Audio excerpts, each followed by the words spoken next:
Lundi 4 août 2026, chers amis internautes de l'Eco Haïti News, bonsoir et bienvenue à la première sortie de l'Eco Bulletin pour la semaine. L'ancien sénateur Denis Menel Kassé a été arrêté le 2 août par le DCPJ dans le cadre d'une enquête visant des personnalités accusées de lien avec des gangs armés. Il a été interpellé dans un restaurant à Pétionville depuis l'arrestation de Magalé habitant en janvier. Les autorités recherchent plusieurs figures influentes soupçonnées de soutenir les groupes criminels. L'arrestation survient dans un contexte de violence extrême avec plus de 1600 morts causés par les gangs recensés au deuxième trimestre 2025. Selon l'ONU, Kassé est accusé d'avoir soutenu les gangs par des financements et de l'aide logistique. Un mandat de recherche avait été lancé contre lui depuis le 18 février 2025. 9 personnes ont été enlevées le dimanche 3 août par des individus lourdement armés à l'orphelinat Sainte-Hélène situé dans la localité de Tête-Bois, à 15 Corps au sud-est de Port-au-Prince. Les ravisseurs ont percé un mur pour pénétrer dans l'établissement sans ouvrir le feu avant de repartir avec les otages. L'orphelinat géré par l'organisation Nos Petits Frères et Sœurs accueille environ 270 enfants dont une cinquantaine en situation de handicap. Parmi les personnes enlevées figure Jenna Erati, missionnaire irlandaise responsable de la section dédiée aux enfants à mobilité réduite. Cet employé haïtien dont une infirmière et un enfant de 3 ans en situation de handicap.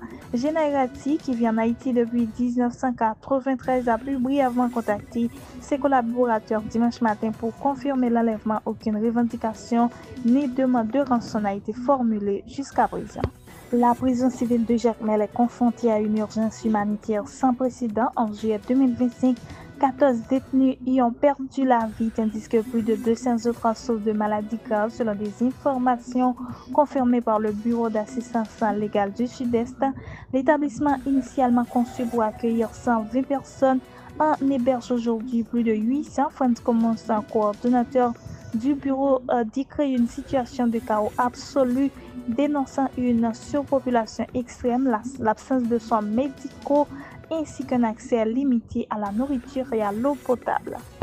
Le don de 32 véhicules à la PNH samedi s'inscrit dans une coopération entre le Japon et Haïti appuyée par le PNUD. Ce partenariat comprend également des projets structurants dans le domaine de la sécurité et de la gouvernance.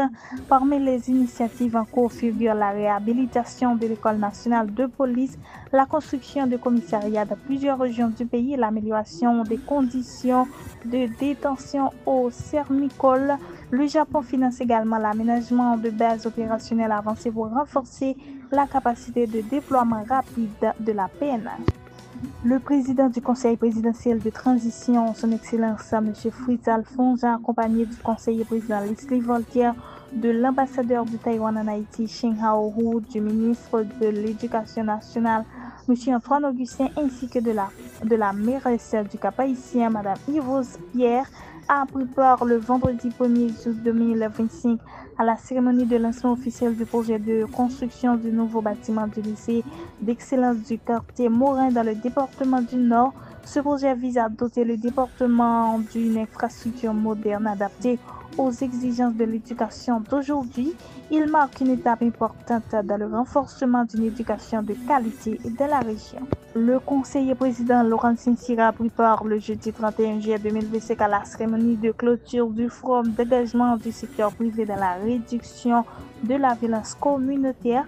De sa prise de parole, le conseiller président a salué la mobilisation des chambres de commerce, des institutions étatiques et des partenaires internationaux autour de la lutte contre la violence qu'il considère comme un levier essentiel à la relance économique du pays. Chers amis internautes, c'est ici que prend fin le bulletin d'aujourd'hui. Pour vous la présenter, c'était Julia Philogène. Rendez-vous pour un prochain bulletin. À la prochaine.